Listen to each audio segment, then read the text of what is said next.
Awesome. Thanks for joining in. So we're officially starting now. We've been chatting away here for a little bit. I'm really excited to have this session. It's fun. It'll be fun. We'll talk about clothes and we'll talk about sustainability. And so Sustainable Transformation Camp this week has been on a journey. It's been kind of on a reverse journey from where we started in stories, and then we talked about innovation, and then we had a session this morning discussing sort of tools and different types of methodologies, or like, you know, things that can assist you to like hold that you can hold on to while you're thinking about sustainability. And now we're in probably the most tangible session. So I think that's cool. At first I was like, it's kind of weird. And then I'm like, it's cool, because then we could potentially like look at it through those lenses that we've acquired. So we'll see if we can challenge some of these things that we have. And we have, I'm going to let you introduce yourselves. But I'm really excited to have this conversation. I think clothes it's something that everybody is wearing. And I think I'll put that out there, because one of the things that we were talking about, like what we would like for people to walk away with from this session. And then I think that was sort of shared by all of us. Like, if you can just understand a little bit of the complexity that goes into making any garment, however sort of insignificant it appears, or however insignificant it is in your wardrobe, maybe you would think differently about your consumption patterns. So with that, Laura, do you want to start introducing yourself? Where are you? Sure. So hi, from Ventura, California. It is 10 a.m. here. So it's and we were also discussing, so we're also part of the heat wave. So so I work at Patagonia. I'm on the material innovation team, and I'm actually a chemist by training. We were talking about this on the pre-call, but I'm a materials chemist, and have worked like in a lot of different areas, but definitely never thought that I would end up at a clothing brand. But you know, like hopefully what we'll show you guys in the session is just like how complex the supply chain is for this. And you know, like maybe you guys have seen some of the videos of like, you know, it's like a pretty dirty supply chain in a lot of ways. And so there's like a lot of opportunity to use chemistry to make things better. And I guess that's kind of why I became a chemist in the first place. I've always been really passionate about the environment, and you know, it like occurred to me that, you know, like when I was first in university, that if you are able to design chemicals from the beginning that aren't hazardous, you don't have to clean them up in the end. And so that's sort of always been my inspiration and how I ended up here. That's awesome. Thank you. Jacob? Yeah, so Jacob, I'm in Stockholm, and I'm one of the co-founders of Asket, which I think might need a bit more of a presentation than Patagonia. So we're a small or fairly newly started menswear brand focused on timeless essentials, and with the sort of paradoxical goal or mission of getting people to buy less clothing and using it more instead. So I'm an economist, or I studied business originally. Never really imagined that I would go into to fashion, but on the other hand, we're not really fashion. We don't like to use that word. Maybe just a clothing brand or a slower brand is more the way we see ourselves. But ended up starting the Asket in 2015, more from a consumer angle, with frustration of not being able to find the clothing that I really wanted, and frustrations with the industry not really working in a good way as we started digging into it. That's the short story of me and who we are. Cool. And yeah, that's awesome. I think that when you were talking, Laura, it just popped up to me like, yeah, it might not be obvious even why you need a chemist at a clothing brand. Like that's a good yeah, but we need it. There's stuff to do, work to be done. Yeah. And I think another sort of container that we were talking about before that would give a little bit of a framing to this discussion is that's where it went. I'm going to try to share a screen here. And it would have been better if I started from the beginning, but okay, never mind. Excuse me. But it's just to give a bit of a background to like what we're talking about. So like when we're mentioning complexity, it's not just sort of in a whiny way. It's truly daunting, this task of making this sustainable. So Jacob, do you want to talk us through this slide?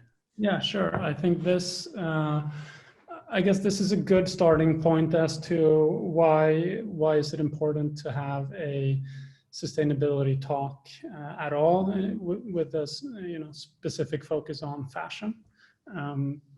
And I think not a lot of people understand or know that fashion is actually, at least according to some sources, the second most polluting industry in the world, second only to oil, which is kind of mind-blowing. So it's ahead of shipping industries, for instance, or travel.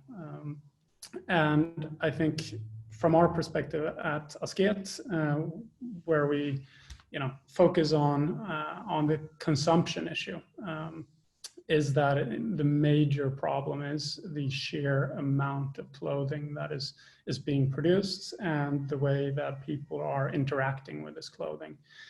So these are just some numbers that we normally try to show this, the absurdity in it. So I think these are actually a couple of years old now, but 100 billion garments are produced every year, and 60% of those garments end up in incinerators or landfills within only 1 year, which is a terrible number.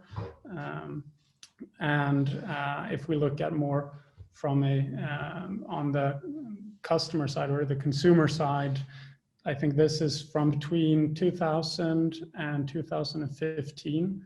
People increased their clothing consumption with 60%, while keeping their garments for half as long.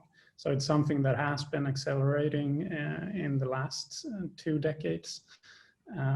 And I think now you can hear numbers like the average wear of a garment is 7 times or something like that in some of the studies I've seen, which is quite ridiculous. And I think especially when we go to the next slide and see the amount of steps that a garment goes through to even be created.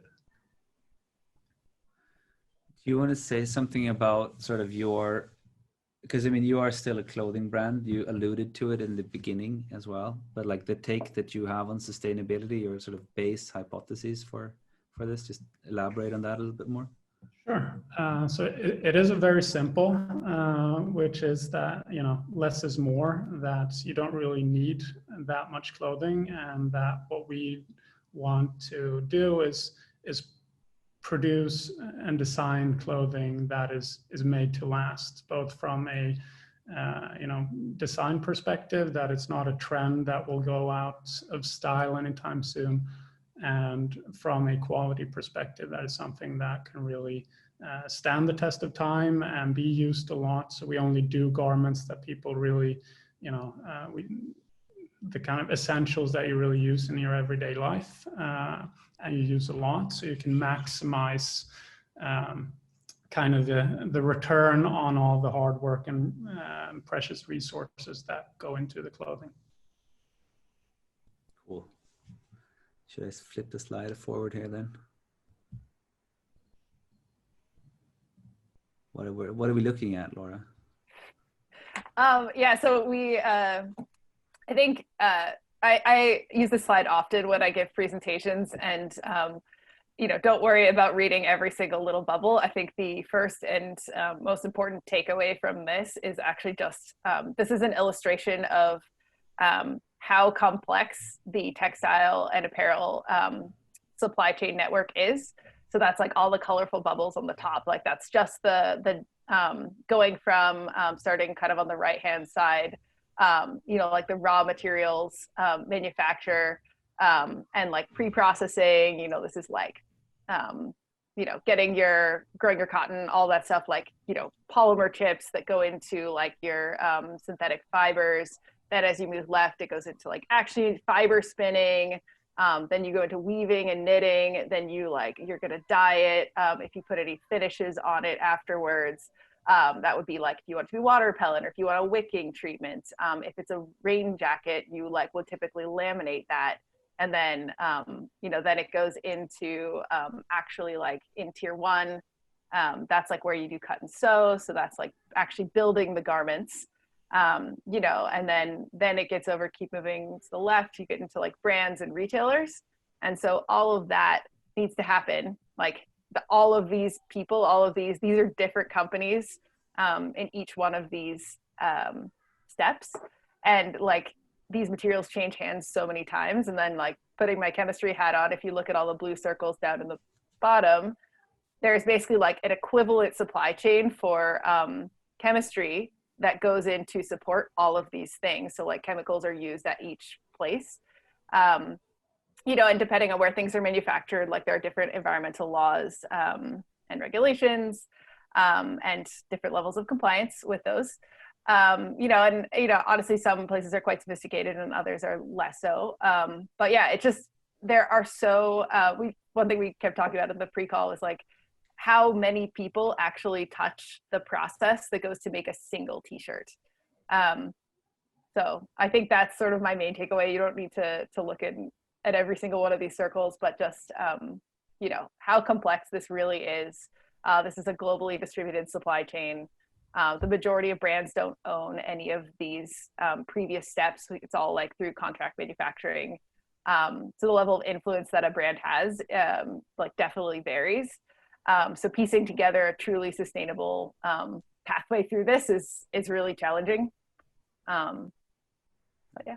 And so I guess kind of just like building on what Jacob said, kind of Patagonia has a similar philosophy, like that, we really want to build sort of like more classic timeless pieces that really last. And like, because of the amount of energy and effort that goes into manufacturing a single garment, like the best thing you can do from a sustainability standpoint is to like not buy that much and to keep it in use as long as possible. And so that's why we've had a garment take back program. I think 2007 is when we launched it. But yeah, so you take back our garments. We have a repair center, so like repair stuff, and like if it's still like able to be reused, we'll refurbish it and resell it on our Wornwear site. Like, because I think when you think about how much goes into making a single garment, like there is so much value there. And like the last slide is like truly heartbreaking to me that like clothing is losing its value, because there's so much that goes into it. So I thought just to like it might be obvious, it might not be obvious, but like the fact that like all these blue dots where you have the chemical supply chain sort of support or add value or add stuff into the process. I mean, that's not only for synthetic clothes, that's also for natural fibers that we're using. So like all of them are treated in different ways, I guess, but still like you have chemistry touching a lot of stuff. So I think that's also, go ahead, sorry. Yeah, and I would say like that's a really great call out, so thank you for saying that, because like a lot of times you don't even think about it, but like in the processing, like you're gonna wash it, there are like detergents, there's like dyes that go into it, there's like fixing agents that keep the dyes in place so they don't like leach out over time, and all of that. Like I'd say it's pretty rare that it's not petroleum based, so like layered on top of this is like extractive industries that and then like all of the like chemical transformations that those go through to like get to like the drum of chemistry, the detergent that goes to the mill or whatever. So from a carbon standpoint, like I've definitely that figure of like it's the second most polluting industry in the world next to like petrochemicals. So I think there's a lot of work to be done, which is why I'm excited to be working in the space. Cool. I'm going to stop the share. I thought also, like, I saw some video on your web page, I think, Jacob, that you had like 57 different steps in a supply chain or something like that to get to a final garment. Can that be true? Oh, it can be more, I think, depending on the garment. I wonder if maybe you saw we did one on our Oxford shirts. Yeah, that's the one. And I don't remember if it was 60 steps or something like that, but that is only within the tier 1 or within, or maybe from the weaving. I don't remember. It was a while since we did that one, but it wasn't, if you go back all the way to the cotton in it, there's a lot more steps. So just in the factory that sews your stuff, they probably have 30 steps that it goes through and 10 or 20 different ants. That's, yeah. And then also that's also another point that I always like to make, because obviously I've been in the plastics industry for the last 10 years. And so like just that, like, please remove the mental sort of like the mark where you put natural and good in the same. There are like plenty of ways to do natural fibers and use them in a really shitty way. And there are plenty of ways where you can use synthetic fibers and do it pretty well. So it's like, it's not that simple. Just like take that away, get rid of it. It's not true. I'm really happy that you said that, because I think that's something that we also often hear. Like people are like, oh, like switch it to natural. And then if you actually like do an LCA and like look at the carbon footprint, sometimes like if you look at how much water and energy goes into growing cotton, for example, like versus like using a recycled polyester yarn, like the recycled polyester has like such a smaller carbon footprint than your like cotton t-shirt, even if it's like organic cotton. Yeah. Not to say that like that's bad in any way, but it's just like a different lens to consider. Yeah, I think recycled polyester normally, or almost always for most brands, show up in like the top 1 preferred fibers, whereas even organic cotton is maybe second, and conventional cotton is one of the worst things. Oh, great. Okay, that's cool. Or that's interesting, I think. So where do we go? But I think like another aspect that I was thinking about. So I mean, there are so many conflicting needs in this, both in the supply chain and in the complexity of, as you consider this, and like so many like companies that have different interests. And I mean, most of them want to make profit in one way or the other, or like at least to, even if you're like, a really good actor with all the purpose driven, so you need to make profit in one way or another to be able to sort of keep staying around and keep doing what you're doing. What are your like thoughts, or like how do you approach that? I mean, in your companies or in your like everyday, in the stuff that you do every day, how does it come through, like that conflict, and like how does it, where does it end up normally? So do you mean between like profit and sustainability-ish, or the conflict between profit and sustainability, and also the framing that you took, which is like selling more versus right.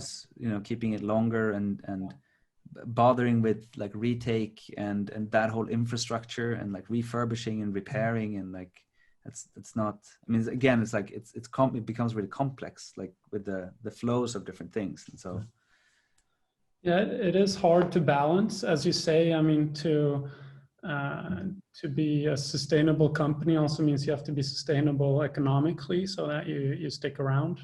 And to have a real impact, you also have to, at least when you're our size, you have to grow, and to have the resources to have take on larger projects, or to have a chemist on your team. So that's really, I think, for one, they're needed. In terms of growth, we always get that question, like how can you sell clothing when you want people to buy less? one way of looking at it for us is that, since we're producing only timeless essentials that are made to last, the idea, of course, is that if you buy one of our garments and that lasts 300 wears or 150 wears compared to 7 on average, that is naturally better. So then we can still grow even if the number of garments produced in the industry is decreasing, which would be our ultimate goal. So I think there's a lot of potential there. Then you just have to make sure that you do that in a responsible way, that you actually, market your clothes in a way that doesn't stimulate unnecessary consumption.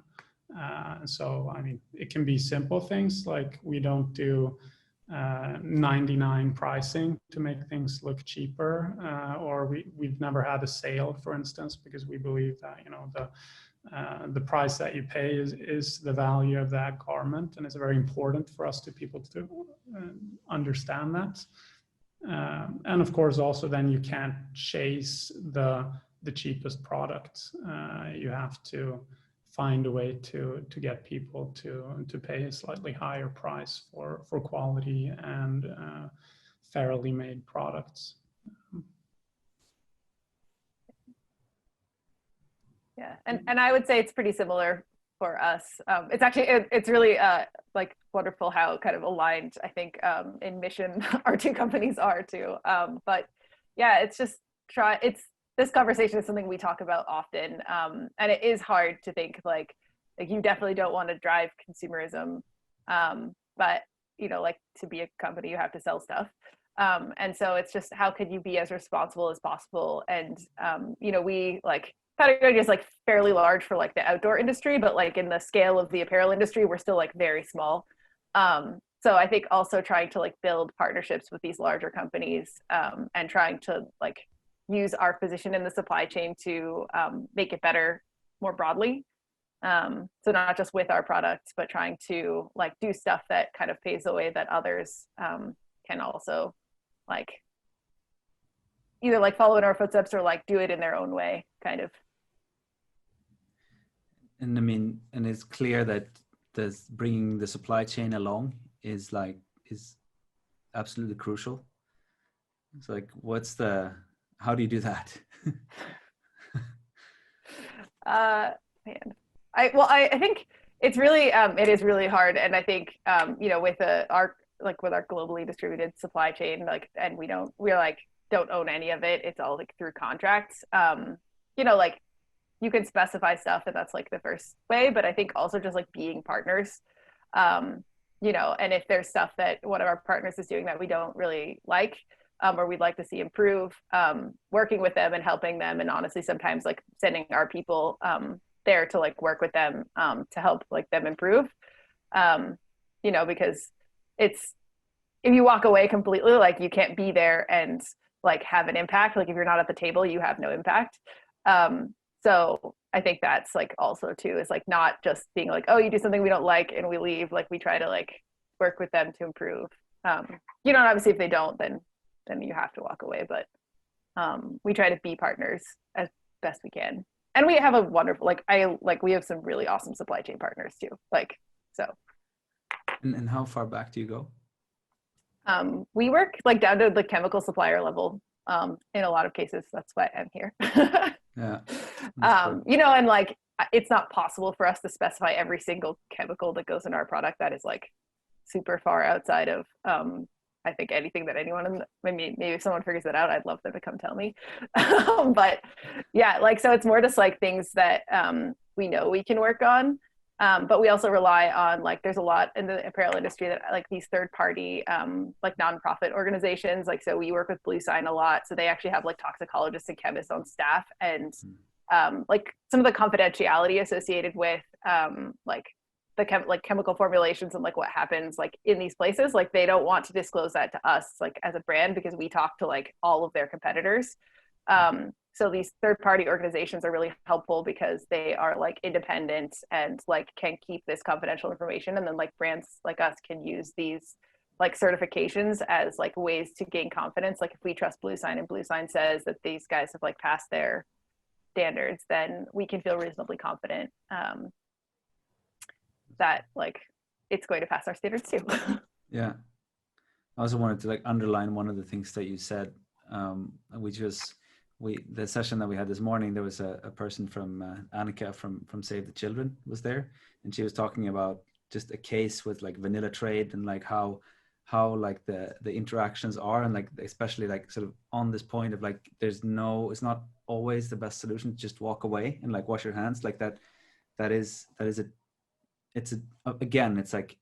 something that you have to weigh carefully in decision, but it's like to try to understand and to participate and really try to change the operations, and like try to also understand what is the actual core issue that you're trying to solve, like not just trivially like just throw money at it and hope that it goes away either, like but responsibly working with your supply chain is like one of the things that they are really like helping, because I mean they work of course with like kids and exposure with like child labor.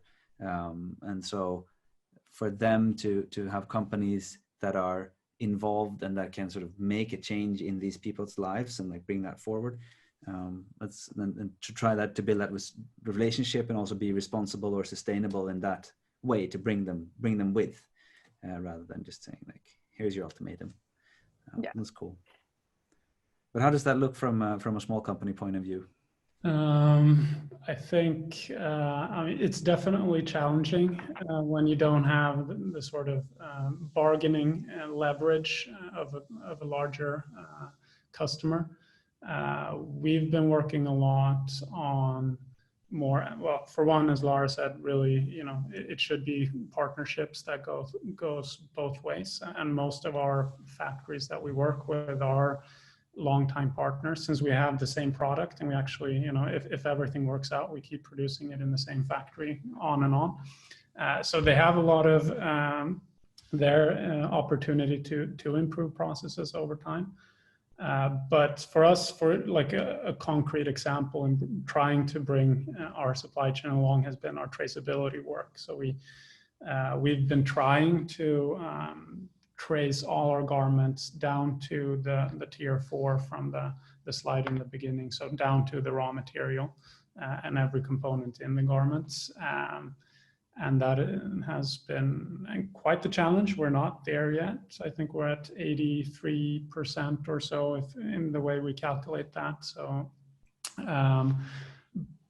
and in the beginning, because we started this, I think 2.5 years ago, a lot of the factories you talk to would just, you know, like say no, or maybe say they'll look into it, take a lot of time and not get back. And one of the challenges we saw was the sort of, they don't want to share it with us because we might use it, like, you know, they don't want to steal, or they don't want to show their recipe.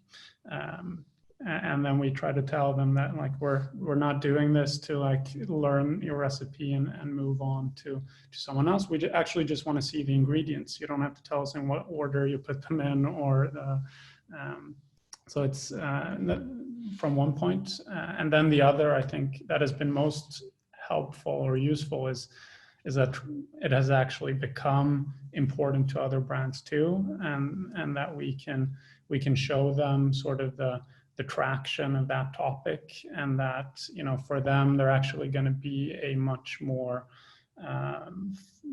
forward running and sort of competitive partner if they start sharing these things, and if they work more on the sustainability aspects, because that's where the industry is moving and has to move. And then they often start to easen up a bit. And where are, like, I mean, there's a lot of talk about sort of blockchain technology and all of these types of, like, especially in regards with traceability. Is that something that's happening, or like, is there something viable or something? Well, what we have seen, there's not a lot of like functioning tech or blockchain out there, since like the steps that you go through along the entire chain are not really easily translated into blockchain. I mean, I've seen, and we've talked to a few that actually, you know, they have cameras that photograph the cotton fibers, and they turn that into, and then, but since, you know, it goes through processes where it changes all the time into something new and a new quantity, and it still requires basically that someone says this came from here, and, you know, this part became that. And so it's not as easily as, you know, showing a ledger for something that is not physical or not going through transformation during the process. So really, I haven't seen anything that does more than what our current software does, which is basically just tracking it, and it's manual, but it keeps, or it helps us keep an eye on, or structure it, because we have now 30 garments and we have that complex supply chain for all of them. So we need just the software to visualize that and keep track of everything. Did you build that yourself, or is it something that was available somewhere? There's a Swedish company called Trust Trace that were, so they're doing that, and they are experimenting with blockchain within that, and also sort of verifying the data among different brands. So for instance, we're like, I think Nudie Jeans and Philippa K are working with this as well. But the hope is that if they grow bigger and have more brands, then for one, the factory doesn't have to answer every single brand's unique questions about the process. They can answer one, and it's available for everyone. And also you can start verifying data from different brands to make sure that, you know, it actually adds up, and the volume that they bought in and then sold to these brands also add up, and things like that. And so, like, pivoting to maybe higher level issues again, or like on that side, like, it's, if you look forward, like in your crystal ball, like both in the short term and maybe in a medium term scenario, like what are the differences that will make a difference, or like what should we be going for here? Like what's needed? Who is we? Like, who's we? Okay, yeah, that's a good question. Let's say from a consumer, I have my consumer's eyes on. Let's start there. Well, I would say buy less clothing. And when you do, make sure that you're trying to buy from a responsible brand that like really digs into their supply chain. And yeah, I think that's like the short term most important thing you can do. Yeah, and like if you think about if you really need the thing that you're going to buy, or like, I don't know, getting stuff secondhand is also awesome. Like yeah,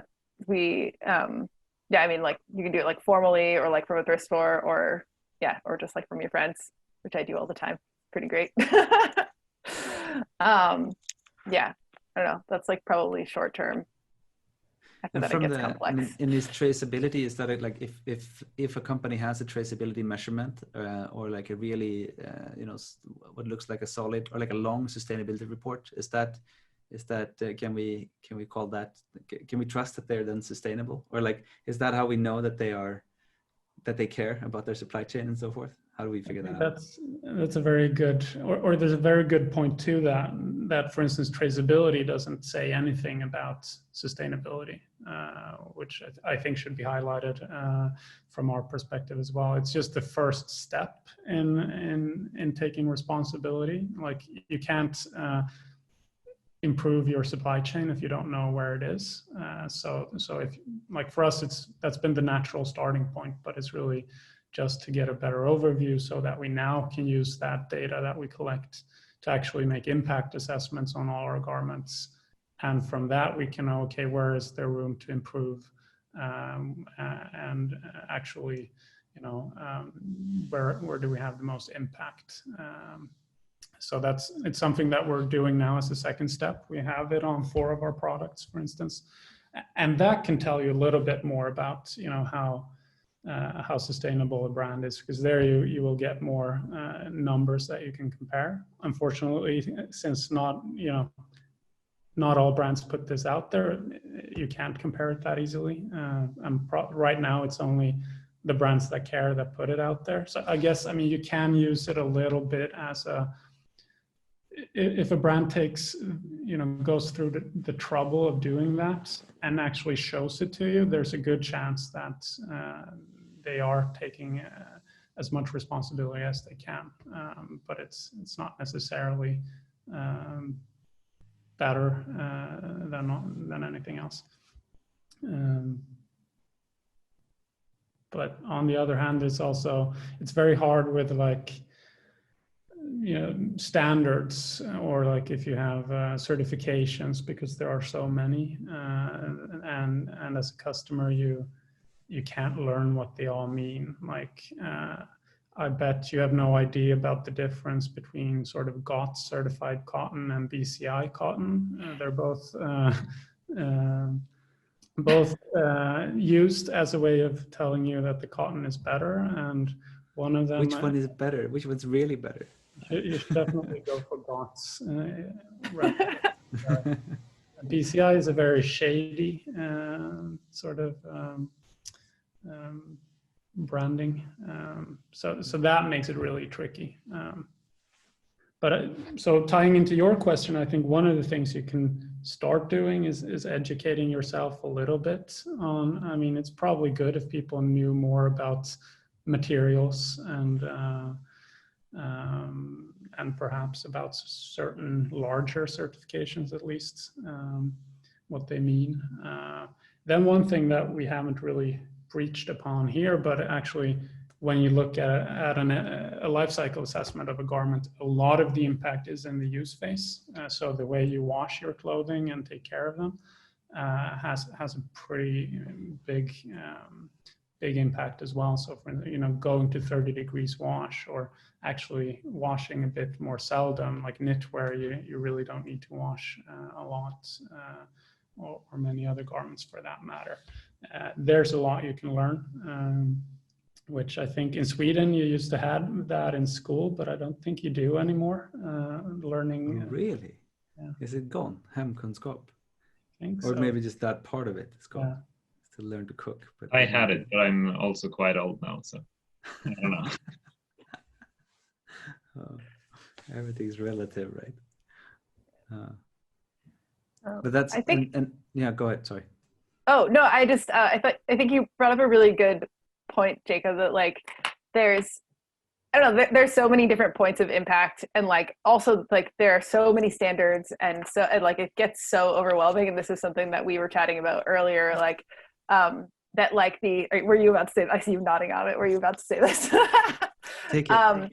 Yeah, like that there's the individuals like action, like having like empowering people to make their own individual decisions and like, vote with their dollar about, like what they purchase is certainly like, it's very important, but there's like a limit to like individual action and ability to change. Like if you look at that crazy complex system, like what I buy is like unlikely to make much of a dent. And so there is certainly also a place for, like for regulation and for, like advocating for like these more systemic actions. So that's like also as a consumer, you can advocate to your like governments to, regulate these industries a bit more, or, and I think like regulation, at least in the US, gets a really bad rap, like people hate it. But I actually think like it can spur innovation in a really amazing way. Like, it can like level the playing field, and it's like regulation is like equivalent to protection for consumers. So, I'm not personally anti-regulation. I think that people are clever, and if you give them constraints, they'll figure out how to do cool stuff. So. Yeah, that's a good point too, right? How you regulate is probably also like a really important marker there. Like, I mean, I have my favorite example, like not my favorite, but the industry that I've been in is there's, you ban substance for substance for substance for substance, and then like you pop something out that just with a different name that has more or less the same chemical structure, and then you're back in the loop again. So it's like there has to be like a regulation more on the intent level, or like on some sort of grouping, or like some sort of overall standpoint on like what's better or what's worse. And especially those types of things, it's really hard as a consumer to ever know or have visibility or understand like how things are connected and how they, they should potentially behave, or how I can bring something in. And then I think, I mean, the other thing is like if you're doing something and you've been buying, you know, organic cotton clothes for years, and then we had like the first discussion about stories. There was the one of the guys there was he's a PhD student at Stockholm School of Economics looking at marketing, and he's saying that there are studies that show that if you have a specific sort of affiliation with something, like if you are and consider yourself an environmentalist, and you know that, okay, so now I'm about to make a shitty decision, which is like potentially it could be like, okay, I'm going to buy a airplane ticket. Let's just use that example. And then what he was saying, like him was like more of a like a rational approach to it, like, yeah, okay, there's going to be an impact here, but then he would look at like the different airlines and see like who's flying on that fuel and like who has the more modern airplane fleet, and then make his selection based on that. The person that had more of like an environmental sort of affiliation, or like identified more like that, they would be like, oh, I have to make this really shitty decision, and just bought whatever and was done with it, you know, and walked away, and like ended up with a bigger impact because you didn't want to hold the trauma. And it seems to be like there's also research that proves that would be true on an aggregated level as well, that you just kind of want to, you know, you get blind to and you don't remember like contrarian facts, because like I identify with this group and I bought this, and that, therefore it has to be good, and then you kind of push away, like swat away all those other things. So, but then, I mean, when you come to regulation, it also becomes interesting in the sense that this is a global supply chain, right? So like who regulates? Solid question. Okay. I guess you could say like the WTO or like the World Trade Organization regulates certain things. But no, otherwise, yeah, it has to be some sort of collective agreement. But as a nation, you could potentially, you know, theoretically, you can regulate what you allow to be imported. And so I guess, I mean, we have some regulation when it comes to kind of some chemicals that can be used in clothing, where in Sweden, you know, there are some that are not allowed that are actually allowed elsewhere, so you can't import those. But it feels like on that aspect, and I think this goes to, we had a question in the chat here on like how far behind is regulation, and regulation is very, there's not a lot of it at all, but the little that is more, okay, how do we protect the Swedish customer then? So we, yeah, okay, if there's anything that is bad for a customer here, then we can have legislation for that or regulate that. But there's nothing for, you know, what's bad for the workers in Asia, or, you know, for the environment. That stuff is really not regulated at all. Are there other? No, go ahead. Go ahead. So Go for it. now I was just wondering, like, are there other like silos that one could come at this from? Like what I mean is, like, we had a conversation about innovation, and then we started like talking about sustainability in relationship with innovation, and then like one of the companies, Mike is working at Tesla, and they don't, I mean, they have sustainability in a sense, but it's not super front and center. They're still like, they're more like, it's a secondary trait that you would bring in, or like it's something that you would think about, but it's more or less up to the engineers. Like there's not like a central directive on like what it is. And then, but one of the things then that like, so it was brought into discussion that, like, you know, a lot of sustainability work would start from like wanting to attract super competent people, and like, or like having a really good sustainable brand would allow you to, so like, therefore you would do, instead of like thinking about it in the sense of like, it will make our products, or it will sell that much more, then like you could bring it in from like another end of like HR as a recruitment thing. Like, we are also a sustainable company, so we're going to attract those people, and we think that they are lead users, and like maybe other things come along with that stuff. So it's like, in that sense, like, do you see other sort of silos, or like other aspects you brought in now, like worker rights, or like exposure to worker, like other from like environment and carbon dioxide, like other things that are more efficient to stress or to look at or think about? mean, that's a hard question. Yeah, I'm sorry.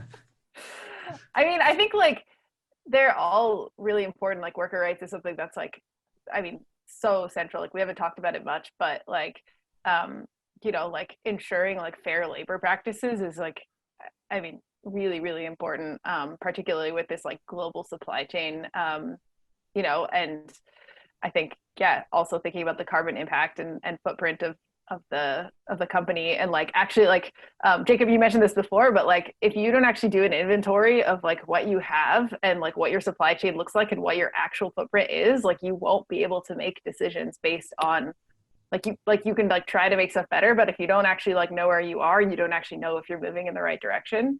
So all this like traceability is also like such a huge component to like being like tracing stuff in and of itself doesn't mean that you're sustainable, but it enables sustainability and sustainable actions. I don't know if I actually answered your question, but I don't know, Jacob, what do you think?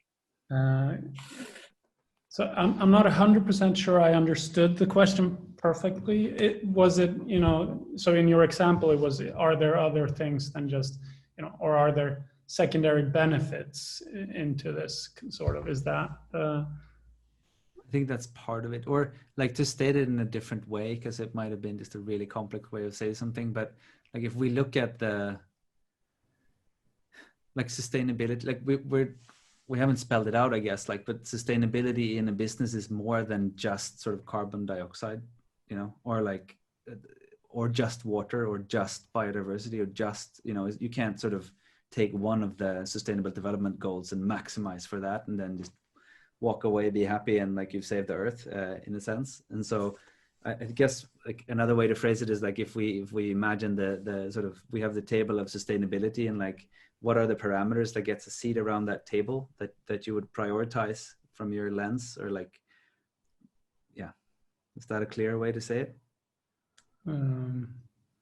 So I mean, the way we normally look at or would bridge it out would be, I mean, so you have social, and you have environmental, and you have, of course, your own kind of economical, but within those there are so many, like you will look at, so CO2 for instance, or you look at water use, which is a huge thing, or you look at the chemical use, and you can look at, well, yeah, impact on biodiversity, as you mentioned. I think, I mean, there's a whole list of things. We're still trying to map out the entire subject of sustainability, to be honest. I think that's something, for us, what we've learned really is you can't do it all at once. You have to take it piece by piece, which is really, well, it's both frustrating and a little bit scary, because, you know, if you're talking about this, people will start asking questions about the other stuff, and you have to be comfortable in saying, you know, actually we haven't really gotten to that part yet, because I think that's been a problem with sustainability in general as a topic, and not a lot of brands have wanted to touch it and start with it, because you feel like you have to solve it all first, and then we can like show it as a neat little package, but that's pretty much impossible. Yeah, I would definitely agree with that. And something that like, I feel like a phrase that like we say all the time, or, and I wouldn't say like, just like, this is just something I try to say like too, because I think like when you really care, you want to like do as good, you want to be like as good as possible, like do like the best possible. And like you said, have this like nice, neat little package, but like you can't let the perfect be the enemy of progress. It's like, you like a step in the right direction is still a step in the right direction. And like, you know, Patagonia's been around for a while, like I think 40 plus years, and like that sustainability is like part of our company ethos. Like that's just like so baked in. I couldn't imagine, like I think everybody feels like it's part of their job function, like even if they don't like even make product, but like still, you know, like if they're in like finance or like marketing or like all of that is still like really baked in. And so I think yeah, it's just like we still have so much more to learn. Like we've been working at this for so long, and like the more you dig, the more you're like, oh my God, there's so much more work to do. Yeah. Like that, as you like start mapping things out, you're like, hey, cool, we're getting a handle on this, and you're like, okay, like didn't know about that, but gonna work on that now. Like, like you're always uncovering these issues where you're just like, wow, I can't believe that this was happening, and now we have to come up with a solution for that. But I think that's really cool. And I mean, it relates to, because there's also this idea of like, you can view sustainability as a project or a process in a sense. Like if you simplify, like, and like what I hear from you, Jacob, is like, I mean, the fallacy is that you view it as a project, and then you think that, of course, like we can't present a project that we're not done with, you know. But if you try to get like a really solid process in line for like, okay, so we're here, like kind of what I hear you saying as well, with your traceability work, so we'll have done the traceability work. That's the core, like that's the first part, like that's the first building stone, and then we take the next stone, and that's, you know, impact assessments, and then we've done the impact assessments, then we can kind of optimize, and then so we optimize, we can like, and then you build and build and build and build, and like, I mean, I guess that's like a lot of work that's been done with Patagonia, because you've been around for a long time and have that, like you say, like in the DNA. But like, I mean, so like direct question would be, Laura, like what is the sort of process of becoming more sustainable? What does it look like in Patagonia? I mean, I think it's what we've been talking about too. It's like, it's just like you start doing the work of like the traceability work, like you just have to know your supply chain. And I think like just kind of like going back to something you said about like these sort of like silos, and like kind of like pulling back to like the regulations thing too, like, you know, there are regulations around like, you know, like some chemicals use, and like there are definitely like some regulations to this industry. I don't want to say that there are none.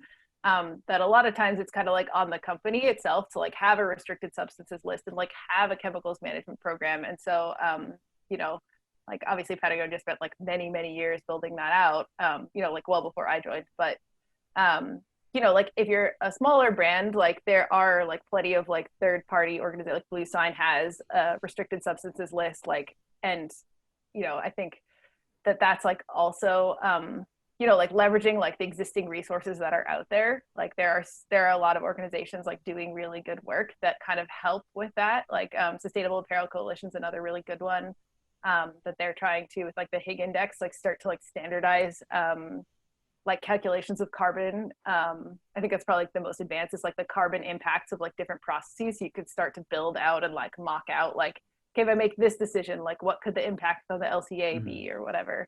And they're doing that for water, and you know, and it's like, it's kind of like generalized data. It's not exact data, but it's like directionally accurate, and that can help start enabling decisions. So I think like, yeah, I think the process is actually like, it's not that glamorous, but just like get in the weeds and start digging and see what you find. And then when you find stuff that you want to change, figure out what you should do to change it.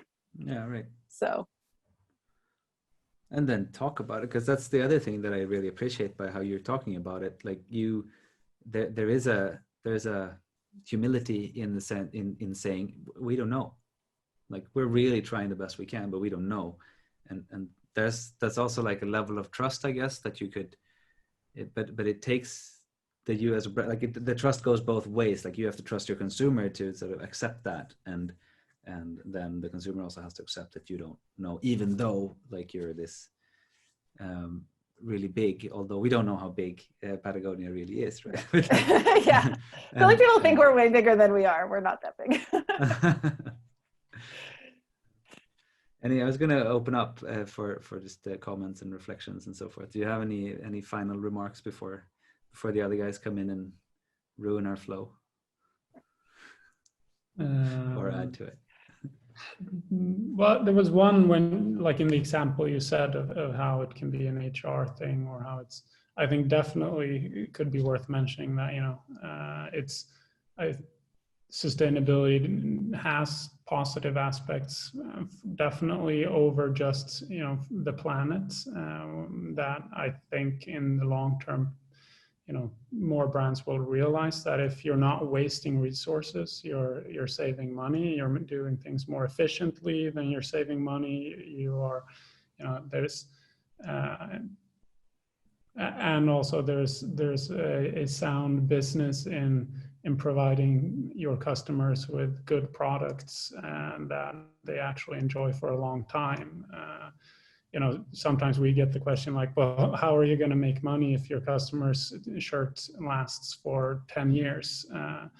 And then I think it's, you know, it's more ridiculous. Like, how are you going to make money long term if your shirt only lasts for 6 washes? That's doesn't make sense to me. So it's, I guess it's a little bit out of just what you said. You know, what other sort of side benefits or connections are there within in the business as a whole? And for sure, in our business, it's definitely an HR and motivational factor that, you know, as a small brand, you have to have everyone really connecting with the mission to dig in and do the work. And I think that's what really motivates all of our employees. That's cool. Thank you. Actually, I had one more thing before I like hand it over, but the whole recycling issue, because that's something we talk about in at least a lot of other industries.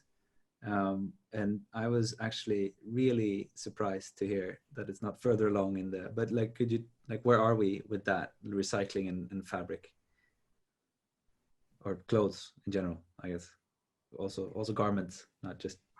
I only have some of the, like, I don't have the data on it really. I know I've read some papers saying that, you know, I think we recycle 1% of the garments made or something like that. And we definitely don't have like the technology in a full production capacity. I think there's a lot of new promising techniques and companies that are able to turn old garments into new thread, but they are still quite small scale. Some of them, I think, right now are scaling up a bit, but it's like there isn't sort of there aren't enough factories and volume to handle all the volume of output at this moment, or very far from it. And also a lot of the stuff that we make is among the trickier to recycle. So everything that is mixed materials, for instance, is a lot harder to do. And even, you know, even in a 100% cotton t-shirt, you often have a polyester thread as a sewing thread, for instance, which makes that, then you have to factor that in, or, you know, or the labels might be polyester as well. So it's not even that simple. But so when you say mixed materials, you mean like when you have you look at your garment and you say 5% polyester or elaston or something else, and then 95% cotton, or I don't know what. As soon as it has that, it's a lot harder to recycle. And I think that's the majority of clothing produced is probably mixed material. Just a guess, but I would assume. Yeah, I think that's definitely true. And yeah, I think like you called out like elastane, like being that's like a notoriously difficult thing to recycle. And it's a bummer because stretchy fabrics are really comfortable, and, you know, like especially like all like the workout stuff, like you know, that typically has like a very high percentage of elastane, and then that means that that's like, I mean, there are very few processes that exist that can take that. So I think it's just such a challenge. And that's something that like our team works on really like a lot within Patagonia, is like how, like what processes exist for like where certain things can be recycled. Because we do take back our stuff. So like we have stuff that we can recycle. And then there are like, you know, like the flags of like, hey, like this thing, we can, like, there is no way to recycle this. So like, are we going to change how we make it so that it can be recycled? Or are we going to work with someone to develop a process that could recycle this, you know? Yeah, it's so hard. And then I think we talked about this earlier, but like the collection of it too is really like, you know, we've been willing to take back anything. Like when people are like, oh, I can't use this anymore. Like, you know, so we've had that open for years. I think it was 2007. But, you know, like we don't actually get that much back. So, you know, like the volume that we can generate like post-consumer to actually like make new stuff is very small. But another like really, really untapped resource that like people don't talk about much is like the cut scrap. So like when you make fabric, it's in a roll, and then you cut out the pattern, and then all the stuff that's the side, like that's like very high quality material that could like be, and it doesn't have thread, and it doesn't have zippers or buttons or like any of that. And so that's a really big opportunity to take that cut scrap and like start thinking at least there, where like that's like a much easier collection point. And then just kick in an open door. So like, I mean, also just how you design your patterns, right, would have to be like, if you can make them in certain, like, would that be that's a topic, I'm sure. Yeah. Oh, absolutely. That's like, cool. I mean, that's pattern I never optimization thought is about like, that. yeah. And actually zero pattern making that, yeah, our head of product actually did a project before she started at Asket with that in like a small collection of zero waste patterns. But it's extremely hard. It makes you less flexible in the sizing. But then you have, on the other hand, you have certain, let's say, production techniques. So I mean, for knitting, for instance, you make most of you knit it up as panels, and so you don't cut anything. So then there's a lot less wastage. And even there are some machines that knit it all up at once with zero waste. So, but not in jersey or other materials, as far as I know. Cool. Yeah. Questions, Yeah, and I think thoughts? also the other thing I would call out too, like on the pattern side, because this is something I like, not being a textile person, I've learned a lot in the 3 years that I've been at Patagonia, but yeah, like the prints are really bad for pattern efficiency because you have to match the prints. So that's like just a consideration for if you're buying a print and it's like perfectly matched, like that probably has like a higher degree of like wastage from your pattern, because like matching up those things is really very hard. And what's a print? Is that like what Axel's wearing, like his jacket? No judgment, but yes.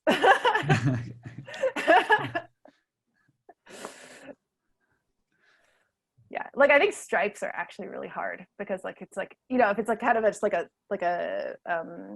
sort of like what Axel's wearing, like the small, like something small like that, it's like less noticeable. But if it's like a stripe, if it's like off by a little bit, you're just like, whoo, that looks like, everyone knows that it doesn't look very good. So any thoughts, reflections, questions? Opening up the floor. I think the one thing I just want to say is like, I think we talked a lot about like the challenges and like some of the more like nasty, less glamorous sides of this, but I think like I work on the innovation team at Patagonia, and like I am just so inspired by like how much cool stuff I think is like going to come. And I think that the fact that people are really thinking about this like really holistically, like thinking about circular design and recycling and designing for end of life, and thinking about like like how we can actually use chemistry to do good and like impact the communities where these factories are. Like, I don't know, I think it's, like we got a lot of work to do to clean up our supply chain, but I think that we're doing it. And so I feel generally pretty positive. Yeah, I think that's a good note. It's easy to get very like gloomy on this topic, but it definitely is.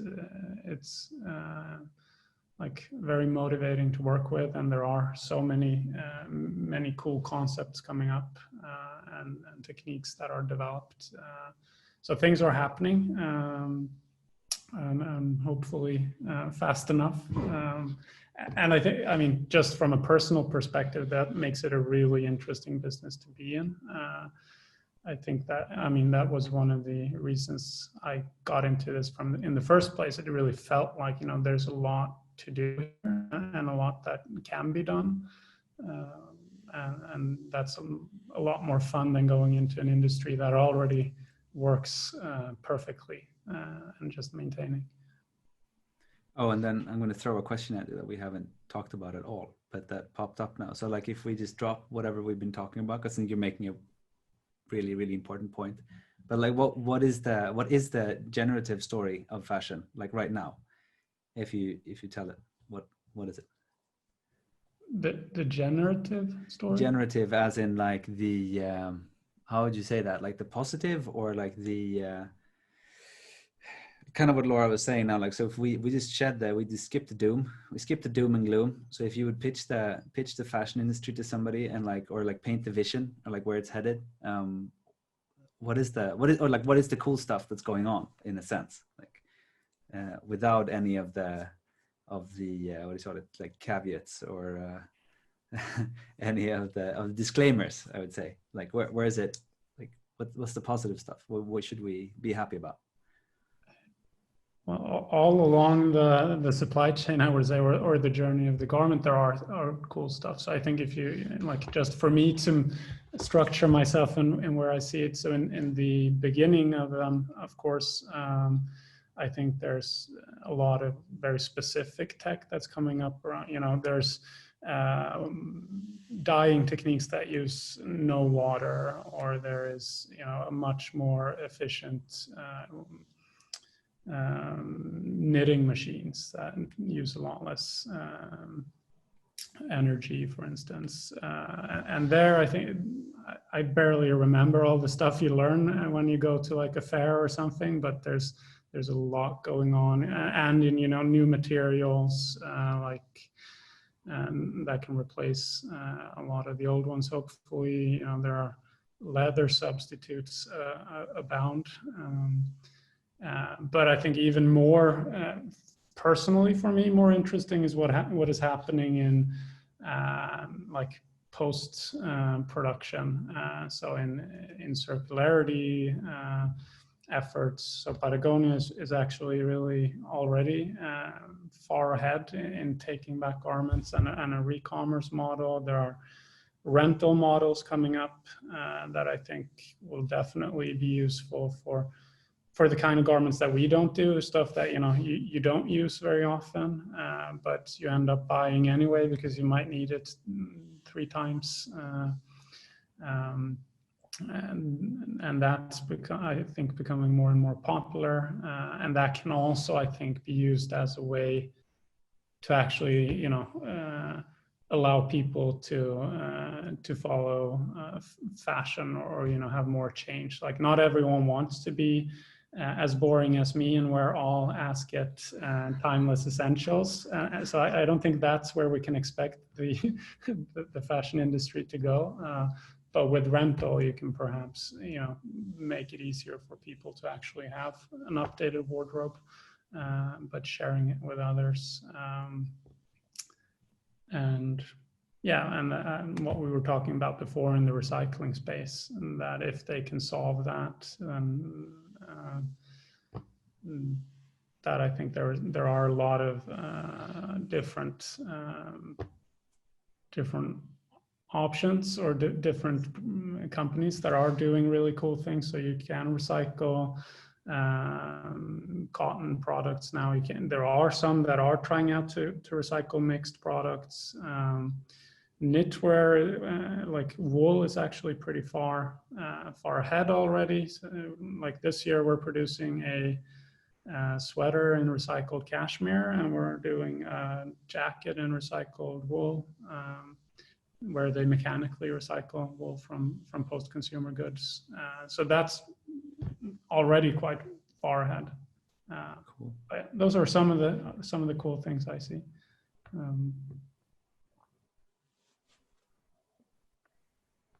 Yeah, and I will say, I think I will just second pretty much everything you said. You framed it really well. And I think just adding on, to me, because I love problems and puzzles, and I think the idea that we're getting to this place where I think circular design really hasn't been possible, truly. But I think that we're getting to the place now where technology has evolved, and I think the understanding is getting there that I think soon it will be really. And I think it's really cool to be able to approach it from so many different angles. So thinking about how you actually design the garment, and thinking about it really intentionally about something we have barely talked about, but is actually a really hard challenge, is all the trims, the things you literally don't think about, the snaps and the buttons and all of these things. There are tons of impacts from those things too. And so I think being super intentional, like from the design side, and then you know, like with all of the choices you make, and then like having a mechanism to like feed that back in. Like I think we're getting there, and I think that's really awesome. So and I had one final thing that I actually thought of, but that is more in general. But I think, I mean, one thing that is the good, like an exciting or good part right now is that the topic is really gaining traction. That, you know, it's something that all brands look at. It's something that, you know, there's discussion around at fashion weeks that would never happen before.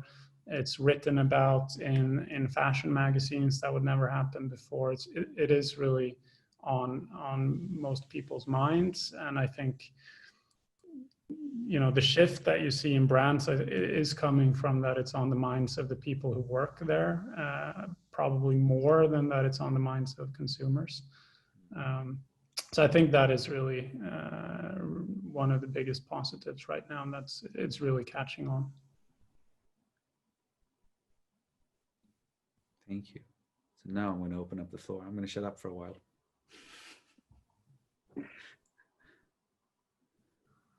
Just bringing back to something you mentioned at the start, do you have any numbers at all on secondhand retail? Like how, because in my view, it has increased, but it's also very hard to say because I didn't used to be a secondhand customer at all, and now I'm pretty much only secondhand. So maybe it's just my filter bubble seeing that, oh, it's gaining traction, everyone is using secondhand. But is there any data on that you're aware of? Of course, you can't be aware of all data. So there is. I'm trying to find a presentation now. We're in this circular project, and I remember the team that hosted it had it in their presentation. It definitely has grown, but give me a couple of minutes. and I'm so pleased that you have numbers because I definitely do not. I wish I did. Do you have anything on how much you retake in Patagonia? Like what's the, because you said like you said 1% before with the recycling, but like are your numbers better than that, or better or worse? I honestly, like, I really, I'm sure that someone at Patagonia knows the answer to that, but it is unfortunately not me. So yeah, that's the challenge of having a bigger company, is that there's like many divisions. So I'm a chemist working on the materials team, so I don't track our like workwear that much. But yeah, but I think like in terms of like the amount that we're able to sell through Warrenware, like I do think that is growing. But yeah, like in terms of the take back of like people just like stuff that can't be repaired, you know, I think like the idea, like I think it was originally called the Common Threads Initiative. And I think like the thought was, and this is again way before I started at Patagonia, like we thought that there would be like a lot more coming back, but actually like we didn't get back as many as we thought we would have. So I found the material, and at least according to this, they're estimating that what they call re-commerce, which is secondhand sales pretty much, is expected to grow 16% per year from 2018 to 2023, whereas overall apparel is growing 3% per year. So that is quite a bit faster. And I think in the last 10 years, it grew from, according to this, 9 billion to 24 billion. So it's quite an increase, actually increasing faster than fast fashion in the same period.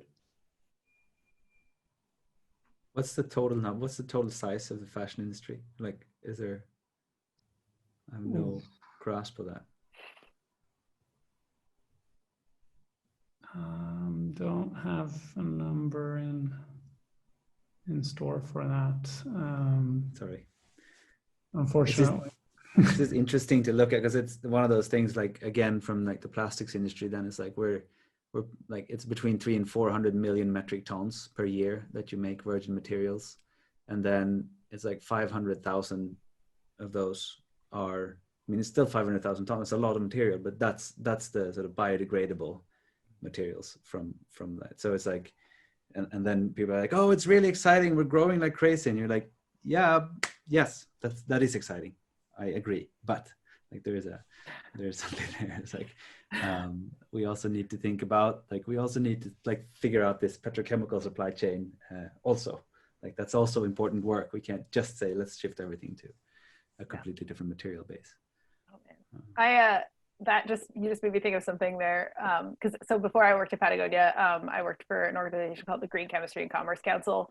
And I think like this is something that we worked with a lot. And I am really inspired by how much like work is being done kind of in like the bio-based chemicals industry, because I think like we will never be able to like truly move away from petroleum until we've got that dialed and we actually have like a source of ways to get these materials that our like whole entire society is built on from not petrochemicals, because right now there isn't really a solution in a large scale, but there are certainly like lots of really excellent companies doing this work and are scaling. So I think that's like another thing that I'm excited about.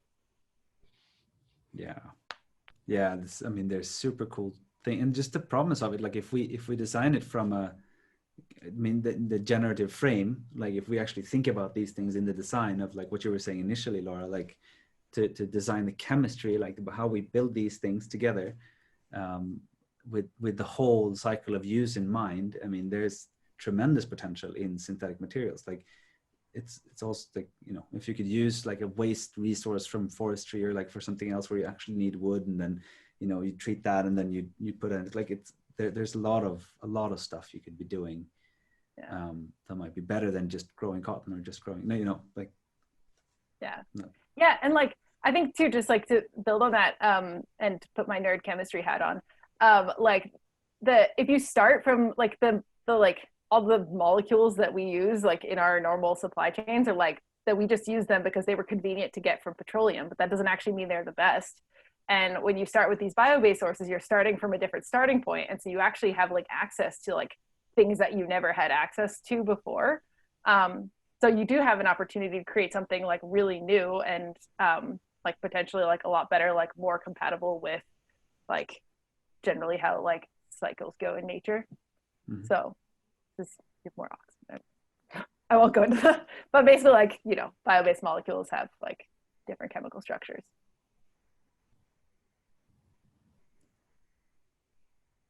We can't hear you, Melker.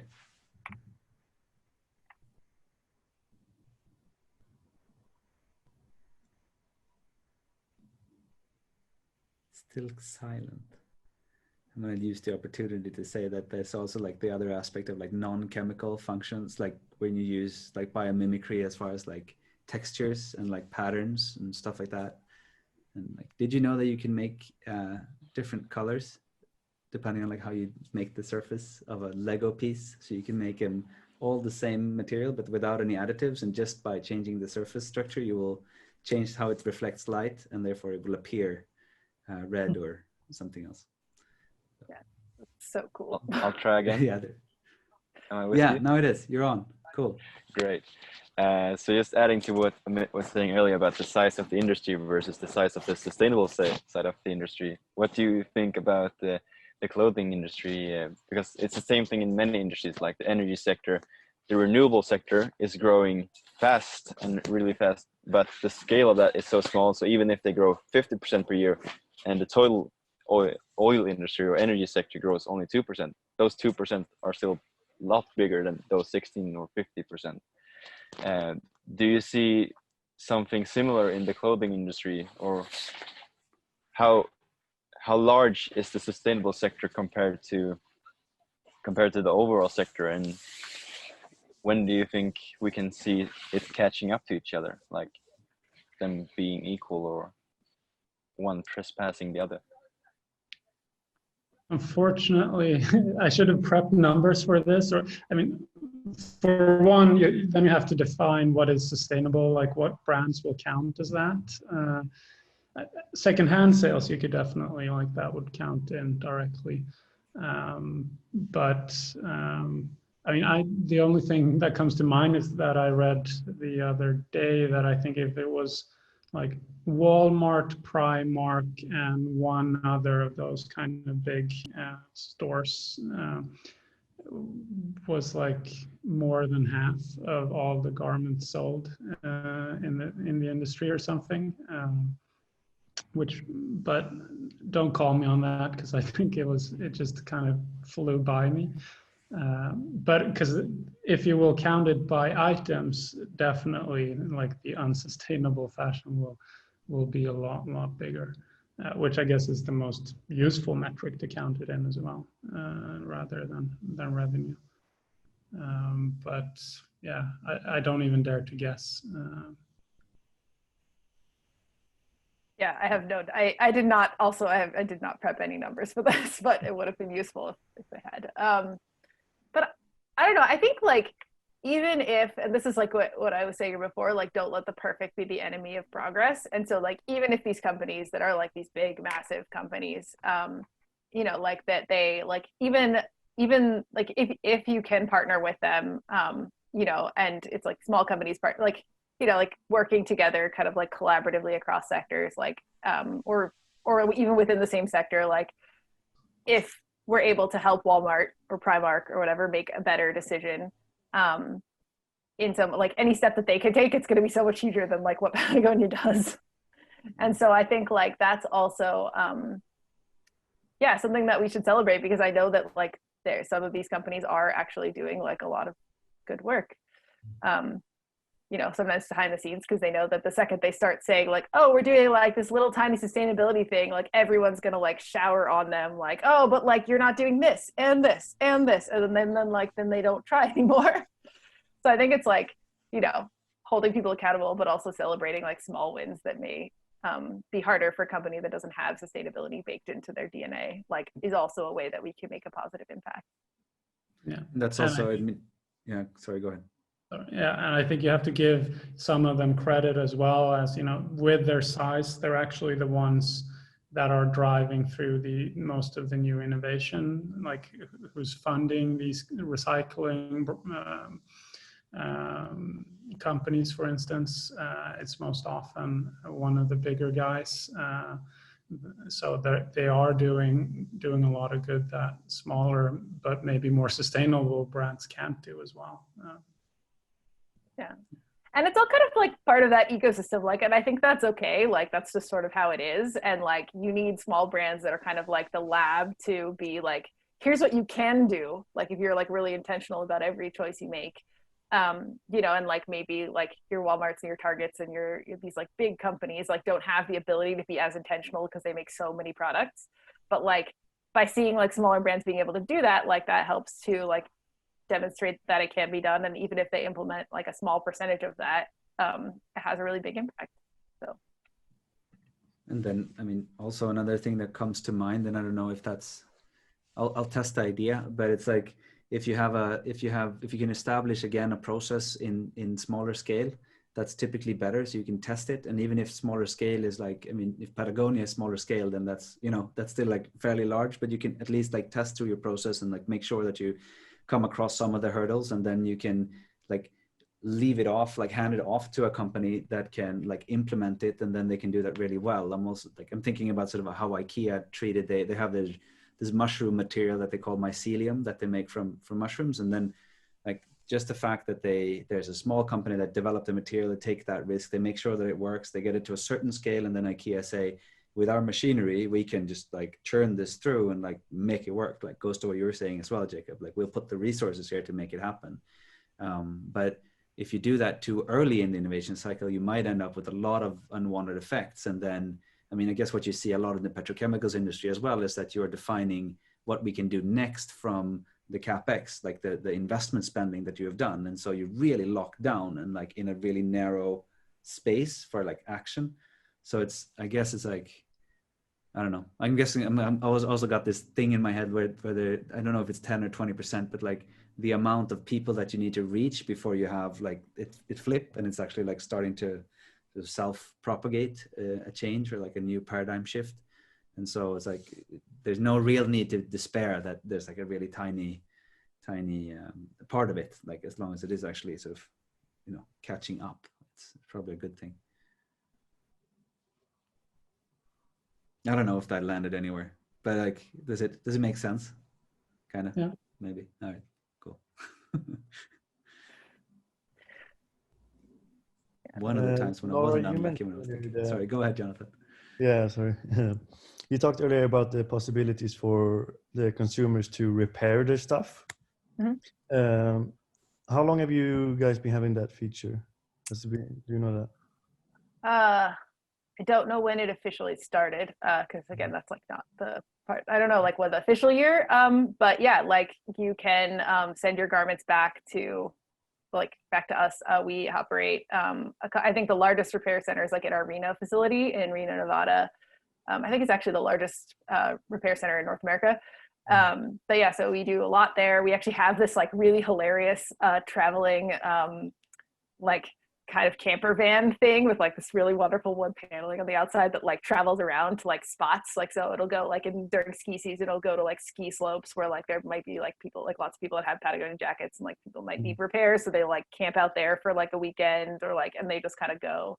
But yeah, but you can like bring stuff back to like the stores, can do some repairs sometimes.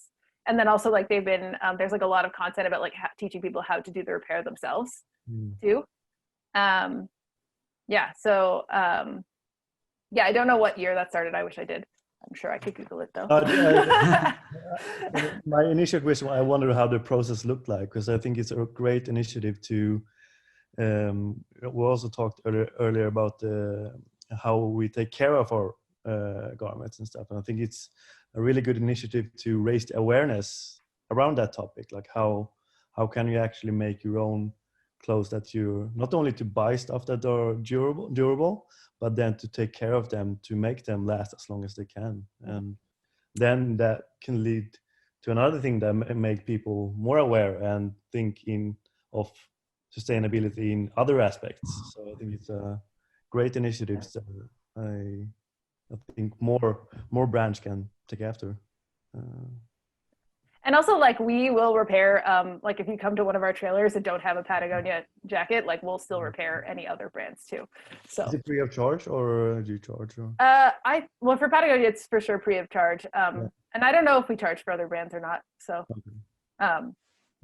maybe we do, maybe we don't. I don't, that's yeah.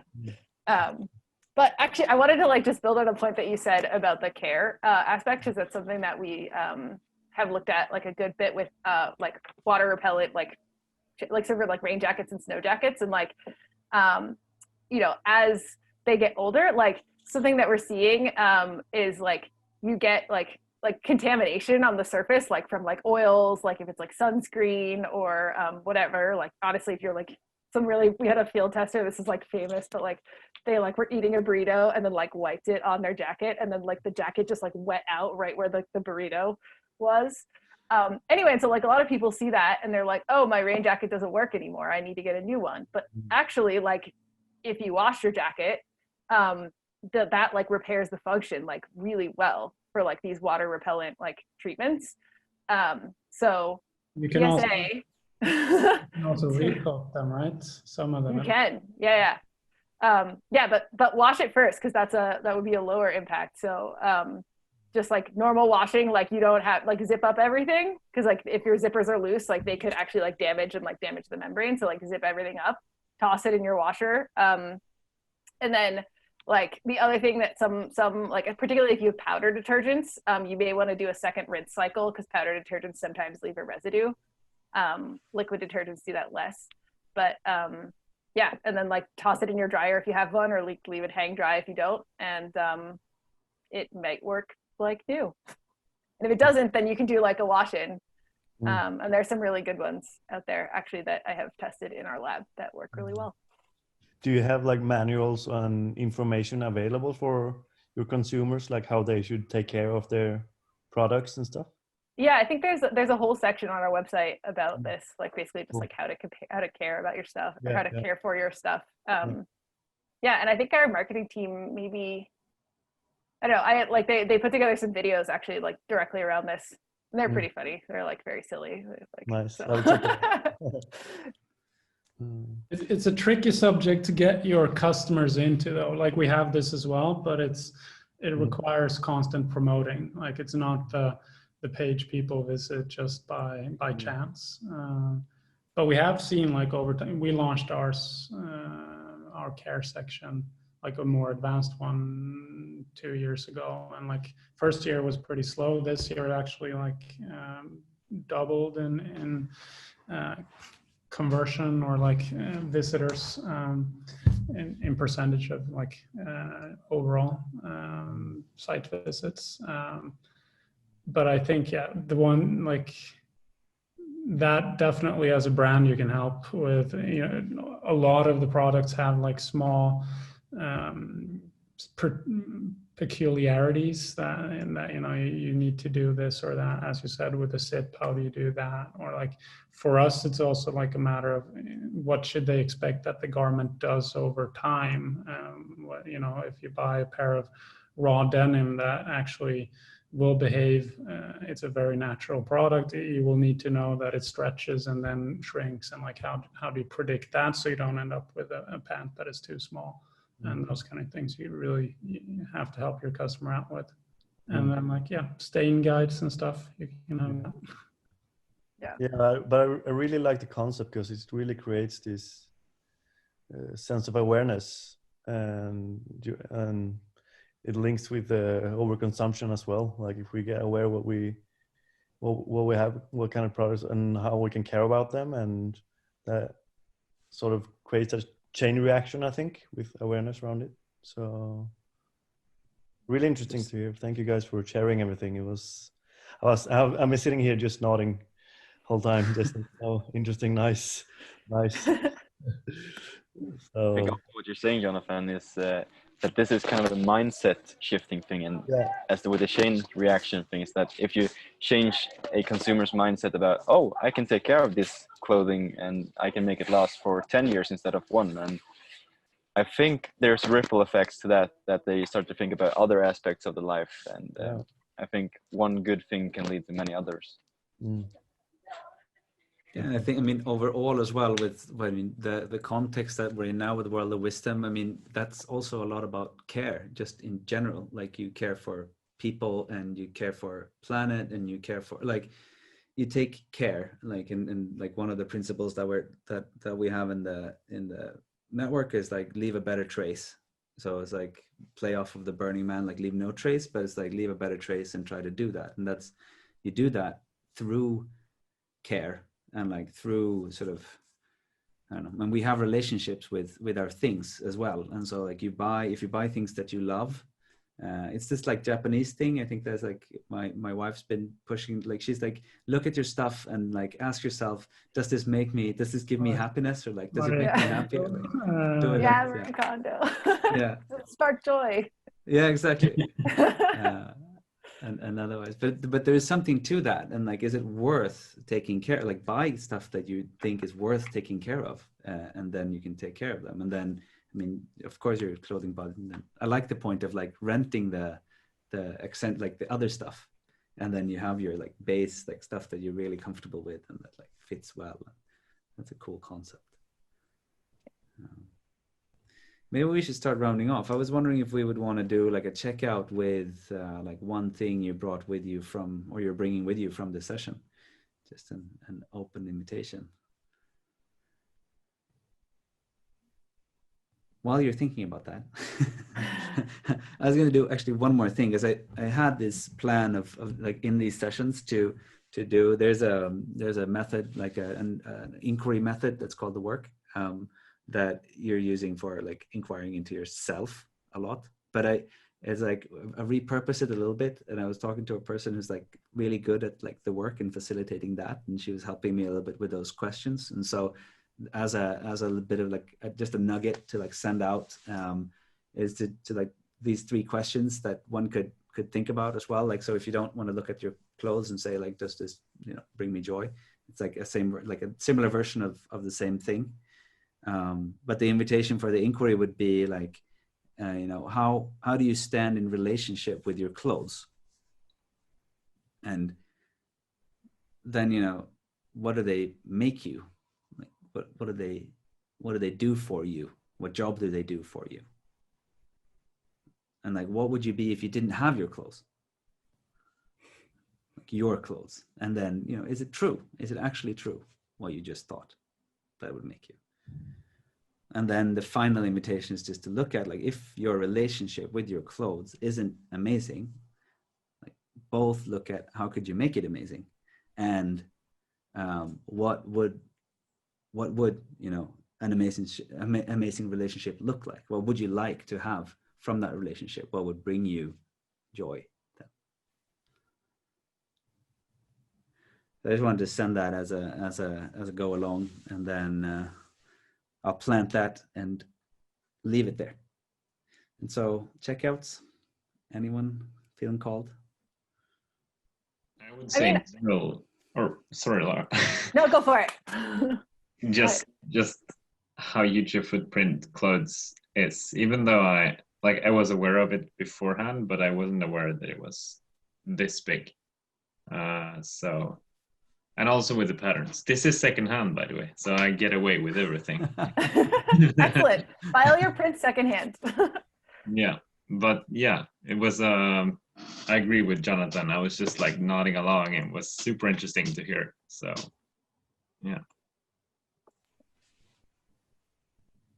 Yeah, and I was just gonna say, like, the thing that this is like maybe totally a cop out, but like this is like such a wonderful way to start my day, because like it's still morning here. So I start my day very inspired. So I really have thoroughly enjoyed this conversation. Yeah, and I am excited to go do more work.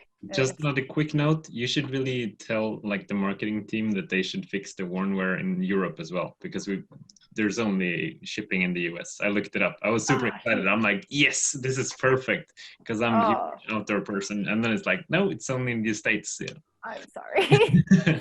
Yeah, no, that's true. And that really would not be a great carbon footprint to just be like mailing stuff back and forth. So that's true. Yeah, that's a good call. Although like maybe you can go to some stores, like if there's a store near you, perhaps they do something. So I can look into that. Yeah.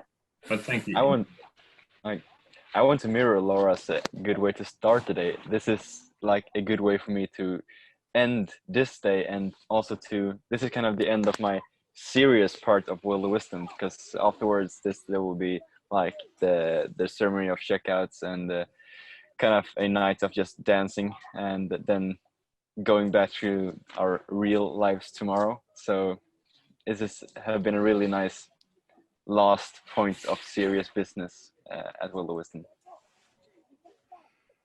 Yeah, I could only agree. This has been a really, really fun discussion. I think one of my takeaways would be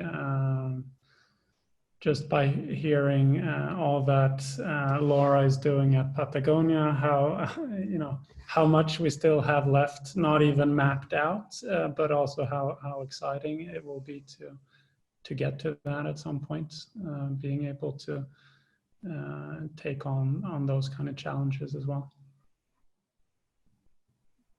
And also, just to add on to that, we definitely don't have everything mapped out. We have a ton to do too.